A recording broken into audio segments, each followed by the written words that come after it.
So I'm not, because we have kids in the service, I am not going to do a lot of talking this morning because they don't want to hear a lot of words from me. So, but I do want to just remind us that the water ceremony started in 1980 by two Universalist women, Carolyn McDade and Lucille Shuck, Longview.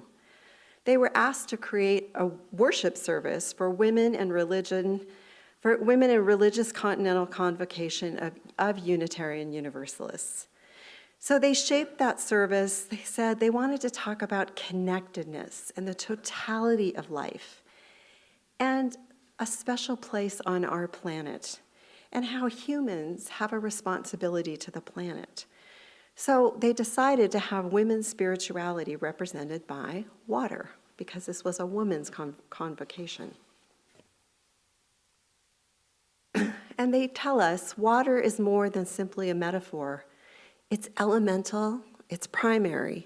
It's calling forth feelings of awe and reverence, acknowledging that the ocean is considered by many to be the place from which all life on our planet came. Amniotic waters that surround. Now we realize that the worship service we curated was for a new story of creation.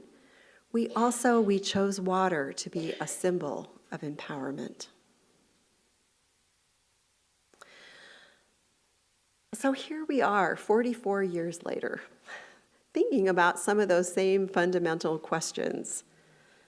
What do our experiences of water mean to us? In our landscapes, in our bodies, for our planet, and how we share it, how we might protect it. And what waters our soul so we can have a lush inner life? Our raindrops over here give us a lot of clues as to where we can start with those questions. It represents our promises, our aspirations that we make to ourselves, our families, and this beloved community. When I decided to bring, I really had a dilemma. What was I bringing? Was I going to get water here in Bozeman? Was I going to bring it from the Puget Sound area? And if I brought it from the Puget Sound area, was I going to bring fresh water or salt water? And as I thought about the whole question of the water and the water in Bozeman and the water there and how the clouds move and how the wildfire, and I thought, my home is still here. I have a very long commute to get here, but my home is still here with you. So I brought the water to kind of represent how water moves back and forth. So, as we move out in our wider world today, let us give of our love and our acceptance freely. Let us resolve not to withhold, but to follow love's path and its progress wherever it leads. I'm doing this backwards. I have a reading from Diana Eck, who, of course, is a Bozeman native and served with I don't know if she was actually born here, but I know she lived here, taught here, yeah.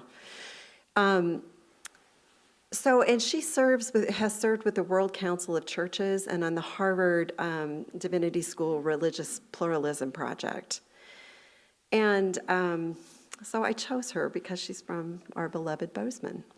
And why I needed the globe, somebody in their raindrop talked about how in India people bless the water. So here we are, way over here on this side, and India is way, way, way over here, so on the other side of our globe, and yet they're thinking about water in the same way we are because it's so fundamental to life.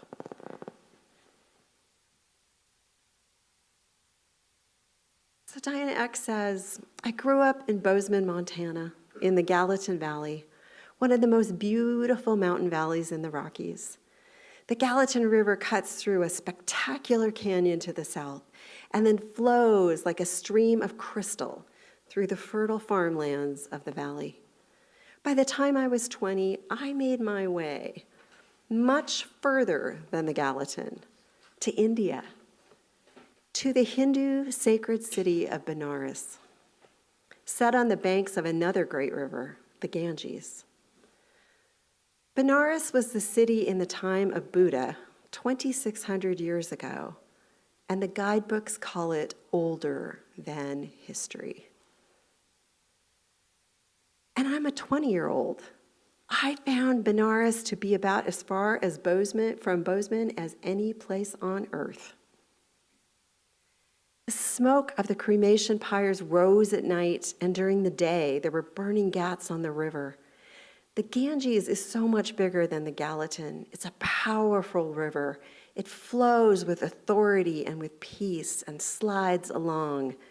It slides along great stone steps of the city, where Hindus bathe by the thousands at dawn. And these two rivers, the Gallatin and the Ganges, both flow with living waters I would call holy. Worlds apart, they carry currents of life and meaning whose confluence is in me, deep in my own spiritual life. All of us have had such deep rivers within us, bearing the waters of joining streams. For Hindus, the Ganges is the river of heaven, flowing from the foot of Vishnu, falling from the head of Shiva, touching the earth on top of its highest mountain, and then generously splitting out into 4 channels to flow in 4 directions, watering the whole of the earth with streams of blessings.